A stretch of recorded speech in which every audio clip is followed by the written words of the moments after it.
The house was clearly not locked, but these monsters disguised as humans did not dare to enter.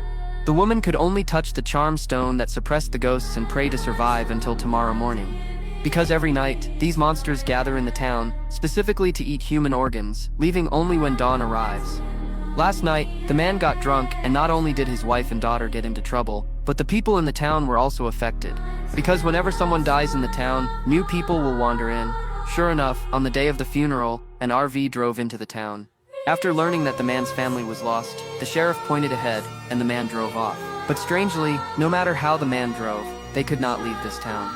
Watching them circle around the town, the sheriff seemed to have known this all along. He didn't tell the man so they could adapt faster. Only by breaking through the first mental barrier could they survive the night. However, while circling, the man's vehicle had an accident, flipping into the woods, and the family of 4 was trapped inside the car.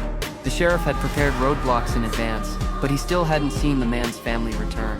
With darkness approaching, he had to go out to search. When he saw the man's family trapped, he immediately reached out to help. 3 people were quickly rescued, but the youngest son was still in the car. Due to continuous bleeding from his wounds, the sheriff couldn't pull him out directly, and could only provide first aid inside the vehicle. But now there were only 40 minutes left until dark, and first aid would take at least an hour. With no other choice, the sheriff decided to stay overnight, allowing the others to leave first.